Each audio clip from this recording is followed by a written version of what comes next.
IPO के through company funds race कैसे करती है, आईपीओ का पूरा प्रोसेस क्या होता है, इसमें इन्वेस्टमेंट बैंक का क्या काम होता है, अंडरराइटिंग क्या होती है, फिक्स्ड प्राइस इशू क्या होता है, बुक बिल्डिंग प्रोसेस क्या होता है, इस वीडियो में हम ये सब देखेंगे। आईपीओ में मैंने ऑलरेडी 2 वीडियोस बनाए हैं जिसका लिंक आपको ऊपर आई बटन में मिल जाएगा। इस तरह के वीडियोस देखते रहने के लिए थिंक पैसा चैनल को सब्सक्राइब करें और बेल आइकन को हिट कर दें। जब कोई कंपनी स्टार्ट होती है तो उसमें प्रमोटर का पैसा लगा होता है। जब उन्हें और फंड की ज़रूरत होती है तो वो एंजल इन्वेस्टर्स के पास जाते हैं। उसके बाद और पैसा चाहिए होता है तो वेंचर कैपिटलिस्ट और प्राइवेट इक्विटी के पास जाते हैं।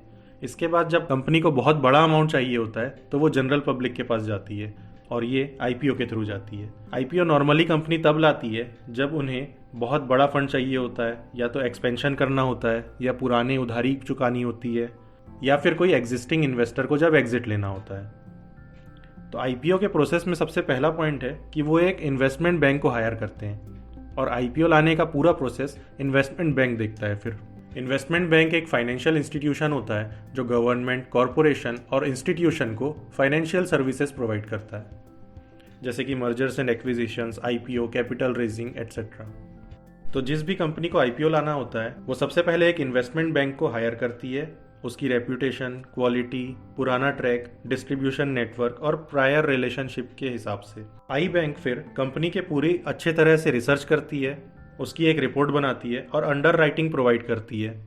अंडर राइटिंग 3 टाइप की होती है, पहली फर्म कमिटमेंट, दूसरी बेस्ट एफर्ट्स कमिटमेंट और तीसरी सिंडिकेट अंडर राइटिंग। पहली अंडर राइटिंग में इन्वेस्टमेंट बैंक एकदम कमिटेड हो जाती है कि वो पूरा पैसा रेस करके देगी। अगर कहीं कम सब्सक्रिप्शन होता है तो वो अपने जेब से पैसे डालेगी।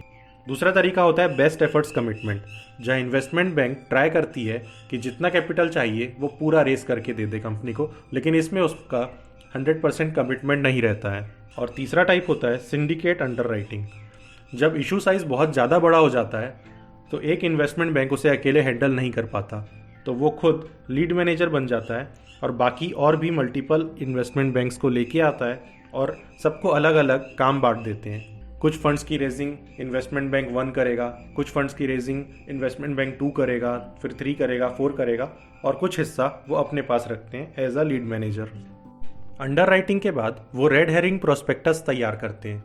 इसमें कंपनी के पूरी डिटेल्स होती है, बिजनेस का डिटेल होता है, प्रमोटर के डिटेल्स होते हैं, कैपिटल स्ट्रक्चर होता है, बिजनेस प्लान होता है, फ्यूचर प्लानिंग होती है, फाइनेंशियल डेटा होते हैं जैसे कि profit and loss statement, balance sheet, cash flow statement, risk associated होते हैं इन्वेस्टमेंट में, इशू साइज होता है, इशू प्राइस होता है।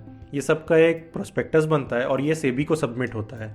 सेबी के अप्रूवल के बाद ही कंपनी का आईपीओ आता है। रिटेल इन्वेस्टर नॉर्मली दूसरों के एडवाइस में आईपीओ में अप्लाई करते हैं, लेकिन अगर आपको खुद से सीखना है तो रेड हेरिंग प्रोस्पेक्टस आपको पढ़ना चाहिए। इन सारी डिटेल्स को पढ़ के आपको खुद डिसाइड करना चाहिए कि ये कंपनी अच्छी है, आपको अप्लाई करना चाहिए या नहीं करना चाहिए। ये आपको सेबी के साइट में मिल जाएगा या फिर उस कंपनी के साइट में मिलेगा जो कंपनी आईपीओ ला रही है।